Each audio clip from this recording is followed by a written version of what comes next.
They're doing all the things that they accuse Trump of doing. Yeah. Openly. Openly. Yeah. I mean, the sheer number of hoaxes that the Democratic Party is pushing over and over again. Folks, as predicted, Joe Rogan has officially endorsed Donald J. Trump. Now let's get into this episode by focusing on ZeroHedge.com and the article titled Obama Recycles Very Fine People Narrative Despite the Fact that it's a Proven Hoax. Maybe you're Muslim American or Jewish American and you are heartbroken and furious about the ongoing bloodshed in the Middle East. Bloodshed in the Middle East that's due to Obama's ex-partner in crime, Biden, who has just given Israel a failing grade as to their actions to provide support in Gaza. And worried about the rise of anti-Semitism. A ferocious surge of anti-Semitism on Biden's watch. Why would you place your faith in somebody who instituted a so-called Muslim ban? When you look into Trump's quote-unquote Muslim ban, you'll find that the countries banned were selected by Obama.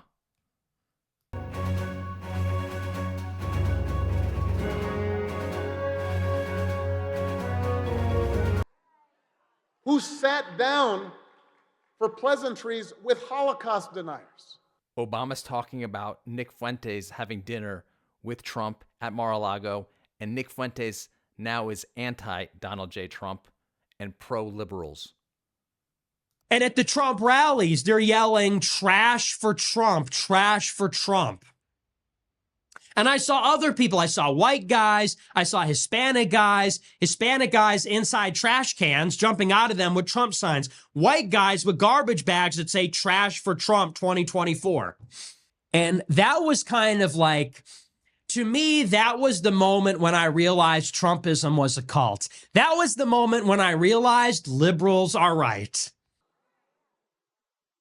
Who said that there were very fine people on both sides of a white supremacist rally. A quick search will show you that Obama is lying. Very fine people on both sides. You had people in that group, excuse me, you had people, and I'm not talking about the neo-Nazis and the white nationalists, because they should be condemned totally. But you had many people in that group other than neo-Nazis and white nationalists, okay? Elon Musk goes on the Joe Rogan Experience and calls out the Democrats for all these quote-unquote hoaxes. I prefer the term lies.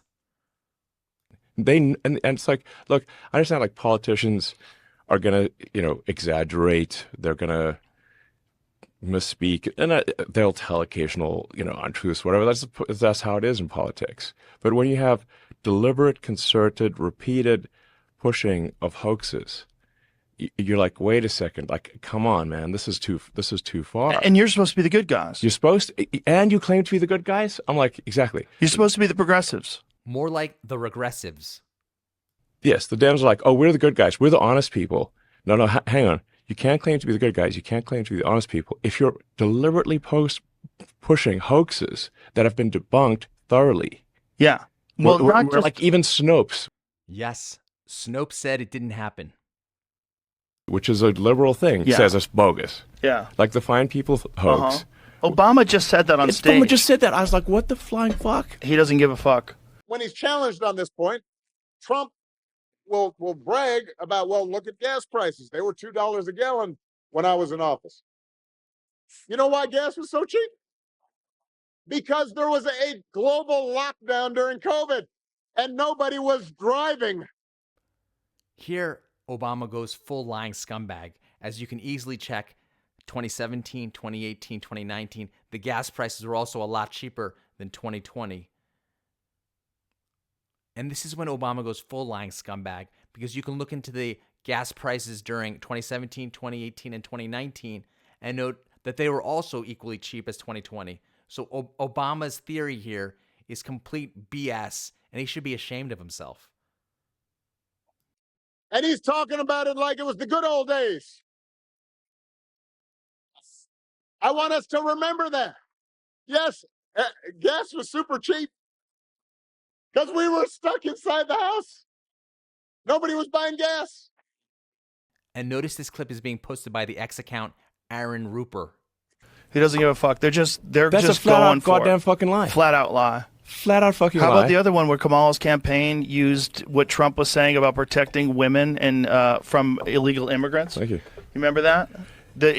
What he was saying is, if the women like it or not, I'm going to do it. I said, well, I'm going to do it whether the women like it or not. I'm going to protect them. I'm going to protect them from migrants coming in. I'm going to protect them from foreign countries that want to hit us with missiles and lots of other things. When he was saying that, they were trying to say that he was taking away women's right to choose, whether women like it or not. Like, that's not what he was saying. Absolutely. He was literally talking about protecting them from dangerous people that are sneaking in through the border. Yes, exactly. They'll take like not even a full sentence, like a half a sentence from Trump, Yes. and then they'll push it on every ad, every speaking event, every And it gets media. repeated on the news. Yes. This is what's crazy.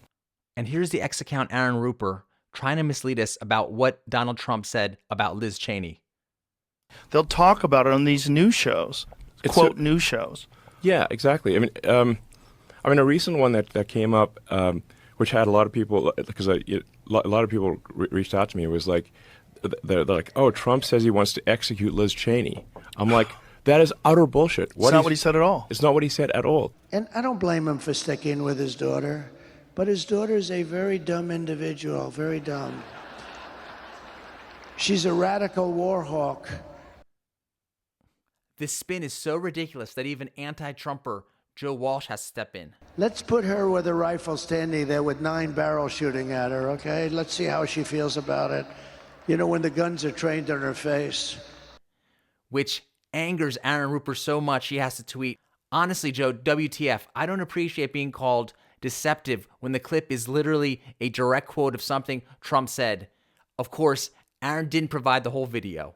He all he said was like what he's saying is that, look, if Liz Cheney actually had to fight at the front lines, she'd think twice about going to war.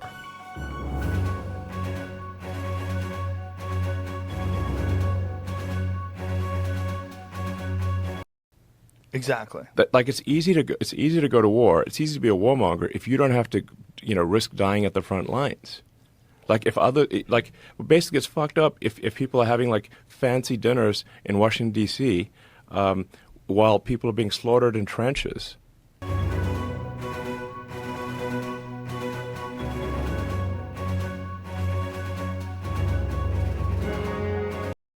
It's like you're not feeling the pain. Exactly. You're not taking the risk. It's someone else dying. Exactly. That's cruel and lacking in empathy. And all Trump was saying was that it's like Liz Cheney would be much less of a warmonger, because she's a huge warmonger, just like her dad, if she actually had to go to the front lines and fight herself. And meanwhile, they're saying that he's saying she should be shot. Yes, which is a total lie. And but I had like tons of people call me this weekend saying, "Oh, Trump says he's going to put Liz Cheney in a firing squad." I'm like, that is an outrageous lie. And legacy media ran with that lie, big time. Yeah, it's crazy. It's just wild to see. And if it wasn't for Twitter or X now, I don't think we would know about all this stuff.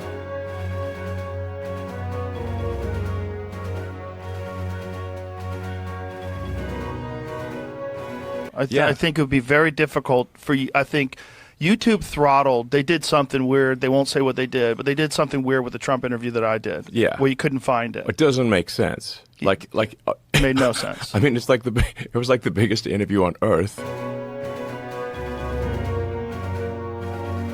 Yeah, and you can't find it. Yeah. Not only that, it wasn't trending.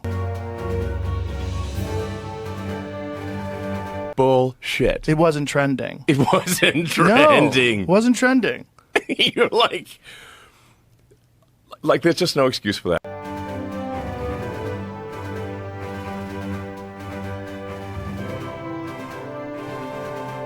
At Madison Square Garden, he reminded us who he really is and how he really feels. It wasn't just Puerto Ricans that were offended that day, okay? It was every Latino in this country. It was humanity and anyone of decent character.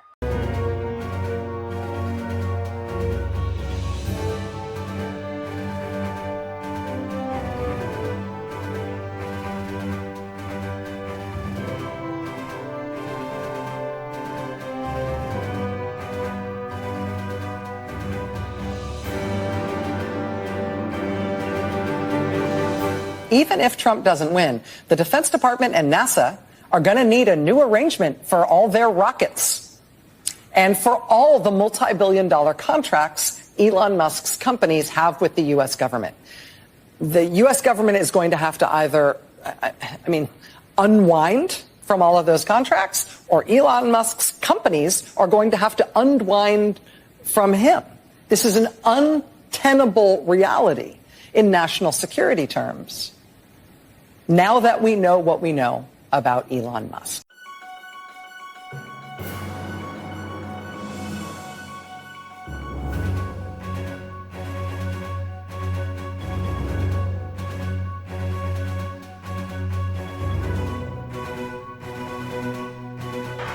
America's just not just going to be great. America is going to reach heights that it has never seen before. The future is going to be amazing!